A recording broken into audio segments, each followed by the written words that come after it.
Dans cette vidéo, nous allons effectuer une comparaison intéressante entre les gaz réfrigérants R134A et le R600A. Alors préparez-vous à découvrir les différences entre eux. Commençons par dire que le R600A et le R134A sont des gaz purs, qui peuvent être rechargés aussi bien en phase liquide qu'en phase gazeuse, car ils ne sont pas composés de mélange gazeux. Le R600A est un hydrocarbure, utilisé comme réfrigérant principalement dans les réfrigérateurs domestiques.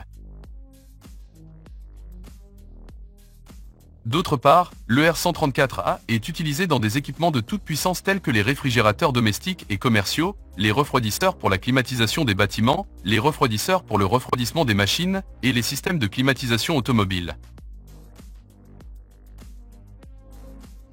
Le principal avantage du R600A est son faible impact environnemental et ses excellentes propriétés thermodynamiques, ce qui contribue à son utilisation croissante.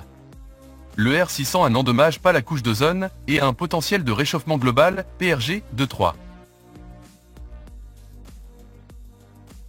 D'autre part, le R134A n'endommage également pas la couche d'ozone, mais a un PRG de 1430, ce qui, au fil des ans, commence à relever des défis avec des réglementations environnementales plus strictes. Le R600A, l'isobutane, a une classification de sécurité de A3, non toxique mais inflammable. Le R134A est non toxique et non inflammable. Bien que notre isobutane R600A soit inflammable, son utilisation dans les systèmes de réfrigération à capacité de refroidissement plus faible réduit le risque en raison de la quantité significativement faible de notre réfrigérant R600A utilisé. L'isobutane ou R600A, tout comme les autres réfrigérants à base d'hydrocarbures, a généralement une bonne miscibilité avec tout type de lubrifiant, bien qu'il soit recommandé dans de nombreux cas d'utiliser des huiles avec une viscosité plus élevée. Le R134A est compatible avec l'huile POE dans la réfrigération conventionnelle et avec l'huile PAG dans la climatisation automobile. Le R600A a prouvé réduire la consommation d'énergie des systèmes de réfrigération par rapport au R134A.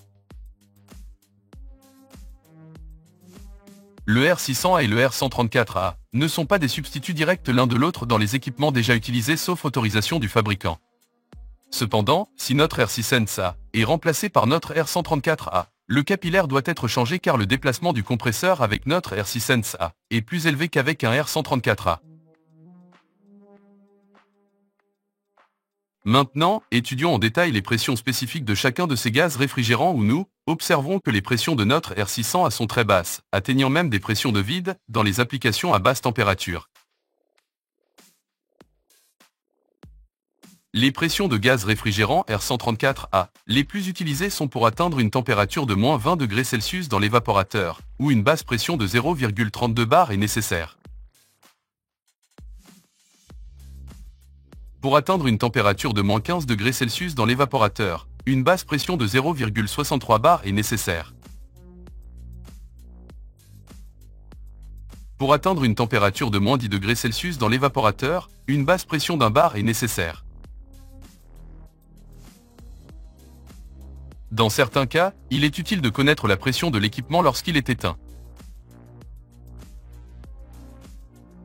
Pour un environnement extérieur de 30 degrés Celsius, l'équipement éteint à cette température a une pression manométrique à la fois élevée et basse de 6,70 bar.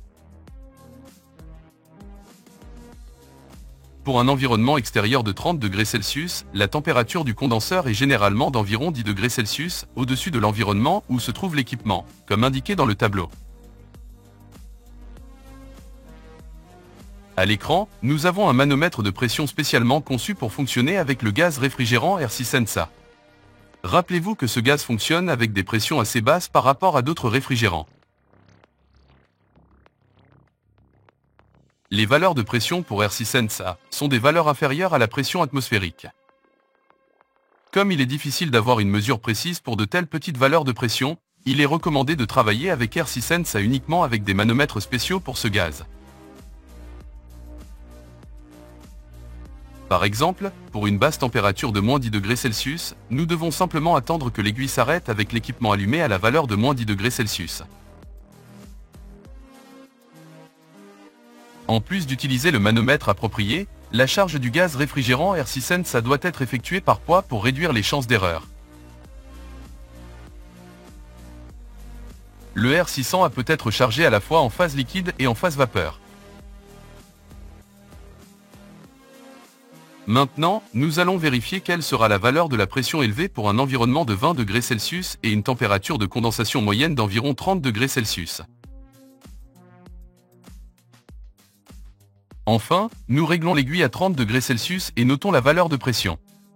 Si nous voulons connaître la pression que l'équipement devrait avoir lorsqu'il est éteint, nous recherchons le manomètre pour la valeur de la température ambiante, et ainsi nous pouvons lire la valeur de pression.